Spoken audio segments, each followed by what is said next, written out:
CA foundation की जनवरी attempt में हम सब लोग लग चुके हैं, लेकिन एक बहुत ही क्रूशियल फैक्टर आता है कि क्या आप सच में यहां पर क्वेश्चंस को प्रैक्टिस कर रहे हो, क्या आप टेस्ट सीरीज लगा रहे हो, क्या आप ऐसे इंपॉर्टेंट क्वेश्चंस को सॉल्व कर रहे हो जिससे आपकी प्रिपरेशन नेक्स्ट लेवल पे पहुंच जाएगी।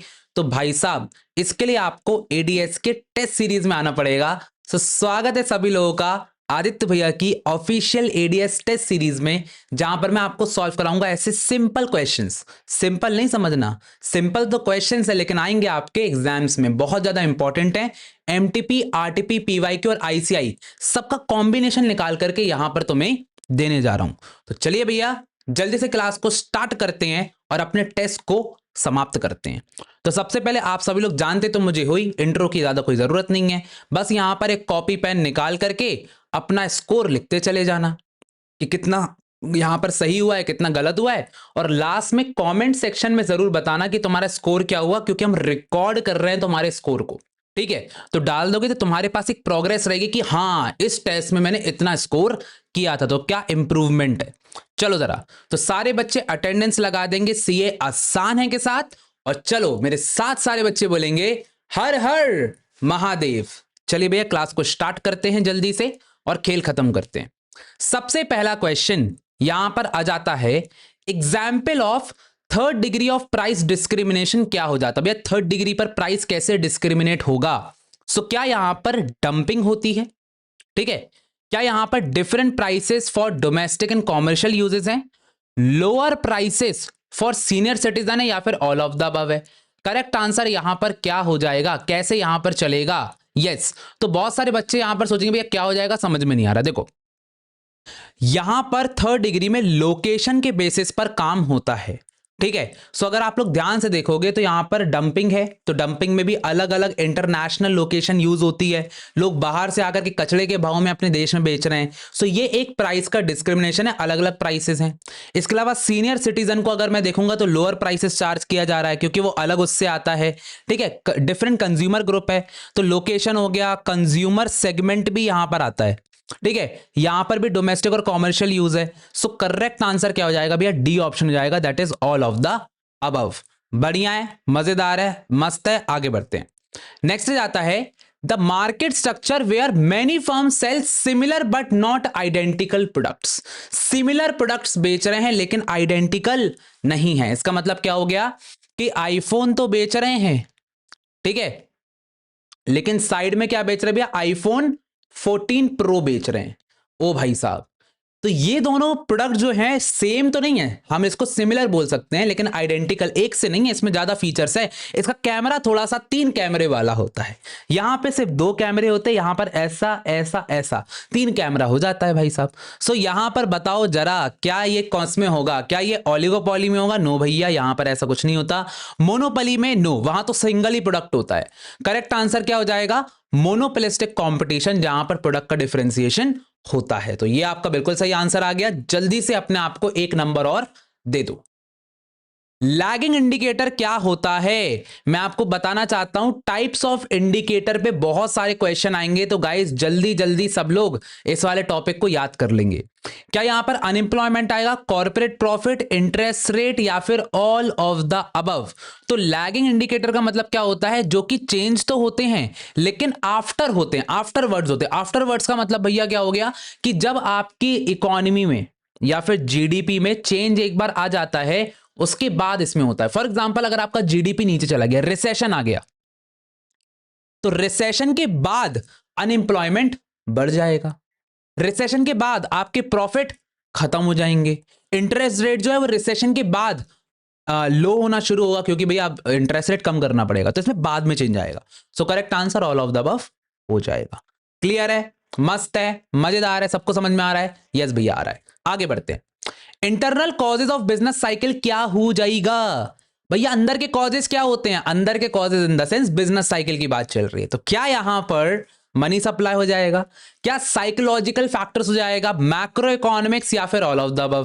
तो देखो भैया, इंटरनल कॉजेज का मतलब होता है जो कि गवर्नमेंट कंट्रोल कर सकती है, ठीक है। क्या मनी सप्लाई कंट्रोल कर सकती है, यस भैया, आरबीआई बनाया हुआ है। क्या साइकोलॉजिकल फैक्टर्स कर सकती है? यस भैया बिल्कुल कर सकती है, तुम्हारी दिमागी हालत सही कर सकती है। वैसे ये बेसिकली तुम्हारा एक ऑप्टिमिस्टिक और पेसिमिस्टिक वाला जो चीज है वो इसके अंडर में आता है कि तुम सोचते हो इकोनॉमी अच्छी चल रही है तो हाँ हाँ हाँ ये सही है भाई साहब, पैसा लगा दो। नहीं चल रही अच्छी नहीं भैया, गिरने वाला है मार्केट, तो ये साइकोलॉजिकल फैक्टर है। तीसरा है macro economic factor. Yes, macro economic policies को गवर्नमेंट अपने खुद से कर सकती है सही, गवर्नमेंट बजट में मैक्रो को सही कर सकती है ना, control. So correct answer all of the above ही इसका आने वाला है। क्लियर हो रहा है सभी को? बढ़िया है, मजेदार है, मजेदार है। Factor affecting demand for non durable consumer goods. ऐसे फैक्टर्स जो कि अफेक्ट कर रहे हैं demand for non durable. Non durable मतलब क्या हो गया? जो कि साल भर चल रहे हैं। सो क्या यहां पर डिस्पोजेबल इनकम, क्या इनकम से डिमांड इफेक्ट होती है? बिल्कुल है। अगर आज आपकी 1 लाख की इनकम है तो आप नॉर्मल टीवी खरीदोगे। अगर आपकी 2 लाख की इनकम है तो आप इससे हाइब्रिड वाला बिल्कुल 4K 8K HD with 2 sound, मतलब समझ रहे हो ना? हाँ भाई समझ। प्राइस डेफिनेटली प्राइस करेगा। डेमोग्राफी यस, आपकी लोकेशन भी बहुत मैटर करती है। सो correct answer all of the above आएगा। ये सारी चीजें भैया अफेक्ट करेगी, डिमांड को कोई नहीं कर सकता कंट्रोल। क्लियर है? सारी चीजें करेंगी। आगे बढ़ते हैं। Statistical method for demand forecasting. अब भैया आप कहोगे डिमांड फोरकास्टिंग के मेथड तो आईसीआई में दिए नहीं, लेकिन आईसीआई ने एमटीपी में इसका क्वेश्चन दिया है। तो आईसीएआई अपने टेस्ट में भी, ओरिजिनल एग्जाम में भी 2 क्वेश्चन अतरंगी देती है। ठीक है, वो आपको भी नहीं पता कहां से आया, पर वो आता जरूर है। ठीक है, सो यहां पर क्या ट्रेंड प्रोजेक्शन मेथड होता है, एक्सपर्ट ओपिनियन मेथड, कलेक्टिव, या फिर ये? करेक्ट आंसर क्या हो जाएगा? स्टैटिकल मेथड कौन सा हो जाएगा भाई साहब? हाँ जी भैया ये तो तुक्का ही मारना पड़ेगा भैया, आप तो है ना, ऐसा लग रहा होगा ना, पर यहां पर करेक्ट आंसर है कि स्टैटिकल में आपका ट्रेंड प्रोजेक्शन मेथड आता है। सो करेक्ट आंसर ए ऑप्शन हो जाएगा। क्लियर हो रहा है? बढ़िया हो रहा है, मजेदार है, मजेदार है। चलो बाकी इसको डीप में ज्यादा मत पढ़ो, चलता है, नहीं भी बना तो चलता है। In monopoly entry of new firms. अगर मोनोपोली की बात करता हूं जहां पर एक सिंगल सेलर है, क्या वहां पर तुम्हारा जो न्यू फर्म्स हैं, क्या वहां पर उसका एंट्री जो होता है क्या वो रिस्ट्रिक्टेड होती है हमेशा? क्या पॉसिबल है लॉन्ग रन में, पॉसिबल है शॉर्ट रन में, या फिर बोथ बीएनसी? करेक्ट आंसर क्या हो जाएगा? तो सारे बच्चे बोलेंगे हाँ भैया बोथ बीएनसी कर दो, हर जगह ही होता, पर ऐसा नहीं होता बेटा। करेक्ट आंसर आएगा ए ऑप्शन की हमेशा रिस्ट्रिक्ट रहेगी, तभी तो मोनोपोली है। जहां एक और बंदा एंटर हो गया उसको अपन डुओपोली कह देंगे, वो मोनोपोली से हट ही जाएगा। So correct answer A option हो जाएगा। बढ़िया है, आगे बढ़ते हैं। Theory of group behaviour is related to, साथ में ग्रुप में काम कर रहे हैं, यानी कि चलो आज सब मिलके ग्रुप स्टडी करेंगे। आज तुम सब लोग मेरे घर पे आ जाना, ग्रुप स्टडी करेंगे। किया है बेटा स्कूल में? यस, ग्रुप बिहेवियर करना चाह रहे थे। तो क्या मोनोपोली में हो सकता? क्या जो बंदा अकेला है, सिंगल है, सिंगल सेलर, क्या वो ग्रुप में स्टडी कर सकता? नो भैया, यहां तो इतने सारे सेलर है, large number of buyers and sellers हैं। क्या यहां पे हो सकता है? नहीं हो सकता। Perfect competition, large number of buyers and seller है, यहां भी ग्रुप नहीं बन सकता, इतने सारे लोग हैं। सो करेक्ट आंसर क्या होगा? करेक्ट आंसर है भैया ओलिगोपोली। थोड़े मोड़े लोग हैं, फ्यू फर्म्स हैं, है ना। घर में पूरा स्कूल नहीं बुलाते थे, थोड़े से दोस्त बुलाते थे। तो ग्रुप बिहेवियर ओलिगोपोली के अंदर होगा, सब मिलके प्राइस और क्वांटिटी को डिसाइड करेंगे। आगे बढ़ते हैं भैया, आगे बढ़ते हैं। Allocation of resources is dealt in, allocation हो रहा है भैया रिसोर्सेज का, कहां पर डेल्ट होगा? ठीक है, मैक्रो, माइक्रो, पब्लिक फाइनेंस, या फिर नन ऑफ दीज? बेटा एलोकेशन ऑफ रिसोर्सेज है, किसकी बात कर रहा है? इंडिविजुअल लेवल पर बात कर रहा है। क्या भैया ये नेशनल लेवल पे बात कर रहा है? नो, ये एलोकेशन ऑफ रिसोर्सेज बोला है। करेक्ट आंसर क्या हो जाएगा? Yes yes yes yes yes. क्या मैक्रो होगा? नो भैया। Public finance? नो। ये करेक्ट आंसर हो जाएगा भैया माइक्रो। इंडिविजुअल लेवल पर है, कैसे एलोकेट करना है रिसोर्सेज को। क्लियर हो रहा है? मजेदार है, बढ़िया है, बढ़िया। चलो आगे बढ़ते हैं। U shaped cost curve is never represented as, U shaped cost curve चल रहा है, कैसे रिप्रेजेंट नहीं करोगे? क्या एवरेज फिक्स कॉस्ट आएगा, मार्जिनल कॉस्ट आएगा, एवरेज कॉस्ट कर्व आएगा, या फिर एवरेज वेरिएबल कॉस्ट कर्व आएगा? सो देखो भाई साहब, यू शेप्ड कॉस्ट कर्व जो है वो यहां पर लगेगा, किसमें लगेगा, किसमें? AFC MC. देखो सर, अगर मैं देखता हूं यहां पर आपका जो एवरेज वेरिएबल कॉस्ट कर्व है वो ऐसा बनता है, ठीक है। एवरेज कॉस्ट कर्व इससे चिपक रहा होता है, एवरेज कॉस्ट, ठीक है। अब आप सोच लो ये कौन होगा आपकी क्लास का। एक होता है जो इनको मिनिमम पॉइंट पे इनको काट देता है, इसका नाम है एमसी कर्व। लेकिन एक होता है जिसको किसी से फर्क नहीं पड़ता, अलग चल रहा है ना, ये अलग चल रहा है। ये देखो जरा, ये कौन है बेटा, एवरेज फिक्स कॉस्ट कर्व। ये सारे यू शेप्ड है, ठीक है, ये सारे यू शेप्ड हैं, लेकिन ये बंदा सिर्फ डाउनवर्ड स्लोपिंग है।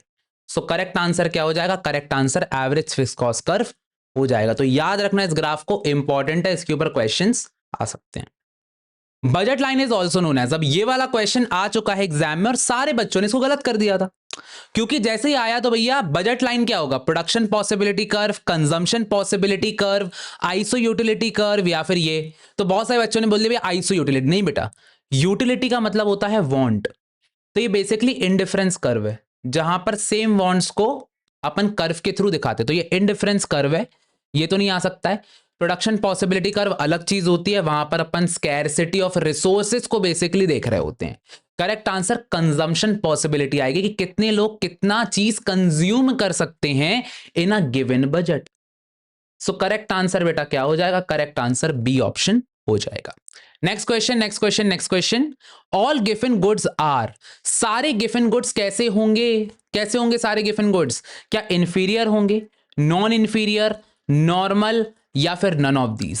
करेक्ट आंसर क्या हो जाएगा, तो बेटा सारे गिवन गुड्स जो होंगे वो यहां पर कैसे होंगे, जल्दी करो, जल्दी बता दो, जल्दी बता दो, बिल्कुल दिमाग में रख लो चीजें। हाँ, अरे यार भैया गलत हो गया, नहीं समझ में आ रहा। देखो बेटा सारे गिवन गुड्स जो होते हैं वो हमेशा लो प्राइस्ड गुड्स होते हैं। क्लियर हो रहा है। सो करेक्ट आंसर यहां पर क्या हो जाएगा, करेक्ट आंसर आपका यहां पर ए ऑप्शन होगा, that is inferior goods. Clear है, मस्त है। लेकिन सारे इंफीरियर गिवन गुड्स नहीं होंगे, ये भी एक लाइन लिखी हुई है, ठीक है। लो प्राइस्ड गुड्स है, नॉन इंफीरियर नॉर्मल कुछ नहीं सकते। Correct answer A option. बढ़िया है, मजेदार है, आगे बढ़ते हैं। The study of demand and supply model explains, demand और सप्लाई से क्या पता चलता है, गवर्नमेंट के बारे में पता चलता है, कंज्यूमर के बारे में, मार्केट के बारे में, या फिर नन ऑफ दीज के बारे में। जो ये कुचू पुचू इनका हो रहा है डिमांड एंड सप्लाई का, ये किसको क्या चीज बता रहा है हमको, है ना। सो करेक्ट आंसर क्या है भैया, ये मार्केट के बारे में बता रहा है, कि मार्केट क्या ऊपर जा रहा है, नीचे आ रहा है, कैसा हो रहा है। कंज्यूमर गवर्नमेंट से कोई मतलब नहीं है। आगे बढ़े, नेक्स्ट बढ़ते। जिसको भी भैया समझ में आ रहा हो, जिसके क्वेश्चन सही आ रहे हो, स्कोरिंग करते जाना, और वीडियो को जल्दी से लाइक कर दें और अपने सारे दोस्तों में धड़ाम से शेयर कर दें, ठीक है। चलो, dash is concerned with welfare preposition. Welfare preposition भैया कैसे होगा, वेलफेयर का मतलब क्या है, लोगों की भलाई। क्या लोगों की भलाई करना फैक्ट है, क्या ये फैक्ट है, नो भैया ये कोई फैक्ट नहीं है, ये तो मेरा जजमेंट है। मेरे को ऐसा लगता है कि लोगों की भलाई होना चाहिए, जजमेंट नहीं है, ओपिनियन नहीं है। यस, अब क्या भैया ये नॉर्मेटिव में आएगा, पॉजिटिव में, बोथ, या फिर none of these. Correct answer क्या होगा, कि ये चीज आपका नॉर्मेटिव में आएगा, नॉर्मेटिव में। Yes, correct answer A option होगा। बोथ मत लगा देना, अपोजिट ऑप्शंस हैं, बोथ वाला कभी नहीं आ सकता, या तो ये आएगा या तो ये आएगा। क्लियर है, बढ़िया है। Normative economics, normative economics. आगे बढ़ते हैं।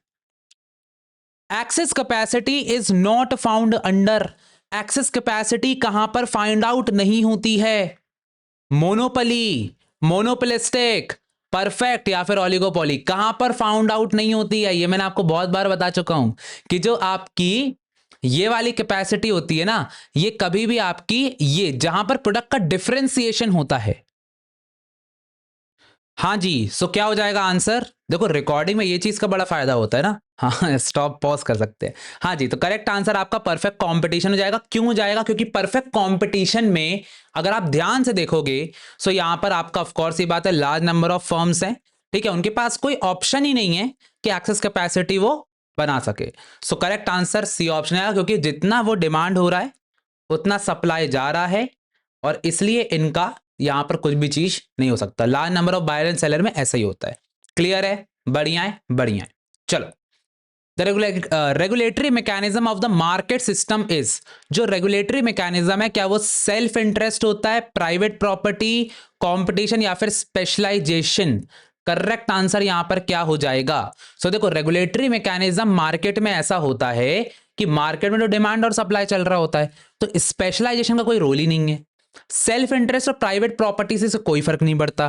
करेक्ट आंसर होगा भैया कंपटीशन, क्योंकि जब कंपटीशन आपका जो है ये यहां पर सबसे ज्यादा रोल प्ले करता है कि भैया कितना सप्लाई कर रहा है, कैसी डिमांड आ रही है, उस पर सारी चीजें डिपेंड करती है। तो करेक्ट आंसर आपका कंपटीशन हो जाएगा।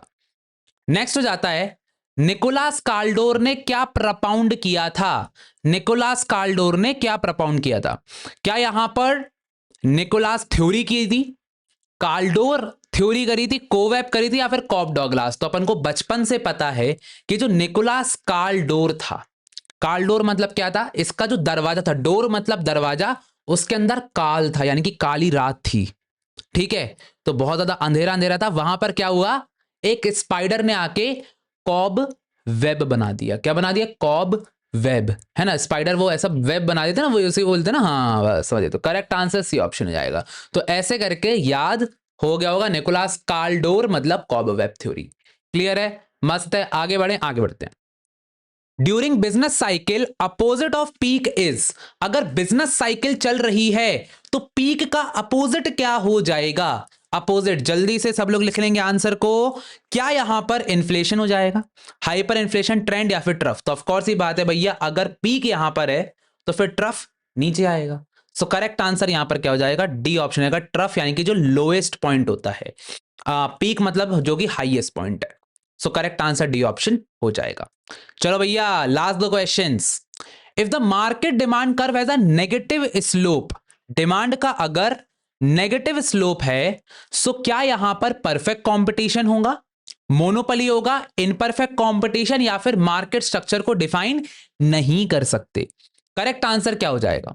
तो देखो भाई साहब, अगर मैं परफेक्ट कंपटीशन की बात करता हूं, जल्दी से आंसर डाल दो। परफेक्ट कंपटीशन जो है वहां तो हॉरिजॉन्टल रहता है, तो ये तो नहीं हो सकता। भैया क्या मोनोपोली हो सकता? बहुत सारे बच्चे मोनोपोली डाल देंगे। यस, मोनोपोली हो सकता है, इसका डाउनवर्ड डिमांड कर्व है। लेकिन इनपरफेक्ट कंपटीशन के अंडर भी मोनोपोली आता है, और इसके अंदर मोनोपोलिस्टिक कंपटीशन भी आता है, और ओलिगोपोली भी आता है। समझ में आ रहा है? इन सब के नेगेटिव स्लोप ही रहते हैं, हम देख चुके हैं। ठीक है, सो यहां पर मार्केट स्ट्रक्चर को हम डिफाइन नहीं कर सकते, क्योंकि यहां पर हमको और कोई क्वेश्चन में चीज दी नहीं गई है ना। अगर यहां पर कुछ और ऑप्शन होता, यहां परफेक्ट ही होता, यहां कुछ और ऑप्शन होता, तो मैं मोनोपोली टिक कर देता। लेकिन अब यहां तो दो ऑप्शन दे दिए, सो मार्केट स्ट्रक्चर को डिफाइन नहीं कर सकते। क्लियर है, नाइस है। आगे बढ़ते हैं। लास्ट क्वेश्चन आज का हमारे टेस्ट सीरीज का हो जाता है, what is price ceiling? Price ceiling क्या होता है? Minimum price that can be charged, minimum price जो कि आप चार्ज कर सकते हो, मैक्सिमम प्राइस जो कि आप चार्ज कर सकते हो, मिनिमम सपोर्ट प्राइस, या फिर both A and B? Correct answer यहां पर क्या हो जाएगा अंकल आंटीज? अरे भैया यार, ये तो भैया प्राइस सीलिंग, प्राइस सीलिंग मतलब होता है भैया मैक्सिमम प्राइस, मैक्सिमम प्राइस। तो अब देखो जरा, maximum price that can be charged, simple सी बात है। सो करेक्ट आंसर आपका भी होगा। सीलिंग का मतलब क्या होता है? छत, रूफ।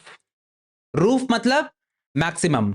एक होता है प्राइस फ्लोरिंग, फ्लोरिंग का मतलब फ्लोर, जमीन, जमीन मतलब मिनिमम। सिंपल सी बात है, सीलिंग आएगा तो मैक्सिमम, फ्लोरिंग आए तो minimum. So correct answer B option हो जाएगा। That's it. अब सारे बच्चे आगे बढ़ने से पहले, जाने से पहले, अपना स्कोर कैलकुलेट कर लो कि आज 20 में से कितना आया है, और इसको कंपेयर करो कि इसके पिछले वाले टेस्ट में कितना आया था। ठीक है, और जल्दी से कमेंट्स में डाल दो कि भैया मेरा जो स्कोर है वो 20 में से इतना आया है। फॉर एग्जाम्पल, अगर आपका पिछले टेस्ट में 18 मार्क्स आया था और इस बार 19 मार्क्स आया है, सो आपको क्या करना है, मेरे कमेंट्स में लिखना है आपका नाम, आपका स्कोर कि भैया मेरा 19 आउट ऑफ 20 आया है, और उसके बाद लिखो कि भैया मैंने इंप्रूव किया है। ठीक है, क्योंकि आपने इंप्रूव किया है। अगर नहीं किया है तो नॉट इंप्रूव लिखो, और अगर बहुत कम स्कोर आया है तो बोलो लिखो वहां पर कि भैया नेक्स्ट टाइम बेटर करूंगा। ठीक है, सो ऐसे करके अपन अपनी प्रोग्रेस को बहुत ही कम टाइम में बढ़ाते रहेंगे और ऐसे क्वेश्चंस करते रहेंगे। अब आज भैया तो ऐसी टेस्ट सीरीज करा रहे हैं, लेकिन अगर आपको लिटरली पूरा कोर्स ही चाहिए है, जहां पर आपको वन शॉट लेक्चर्स मिल जाएं, जहां पर आपको मल्टीपल एजुकेटर्स मिल जाएं, जहां पर आपको लाइव टेस्ट और क्विजेस मिल जाएं, तो भाई साहब फिर तो यहां पर सारे एजुकेटर्स आपके साथ में हैं 60% ऑफ ऑफर के साथ। तो बस कुछ नहीं करना, अनअकैडमी की वेबसाइट पे जाकर के 3 महीने का कोर्स भी अवेलेबल है फॉर योर जनवरी, और अगर मई दे रहे हो तो फिर 6 महीने का ले लो। सो यहां पर एडीएस कोड यूज करो क्योंकि आदित भैया के साथ 60% ऑफ मिलेगा। साथ ही साथ मेरी मेंटोरशिप भी आपको मिलती रहेगी ताकि आप क्लियर कर सको अपना नेक्स्ट अटेम्प्ट। सो गाइस, मिलते हैं अपनी नेक्स्ट क्लास में, तब तक के लिए ऑल द बेस्ट एंड ऐसे ही प्यार देते रहो, प्यार दोगे तभी मजा आएगा। सेलो भाई साहब, मेरी तरफ से ये हार्ट, अरे आना भाई आ, जल्दी आ जा। ये देखो आ ही नहीं रहा तुम लोग, हाँ आप देखो आ गया, समझ आ रहा? तो ये हार्ट तुम लोग के लिए, इसको लेके चले और मिलते हैं नेक्स्ट क्लास में at 6 PM daily. Thank you so much. कहाँ गया भाई साहब? हाँ।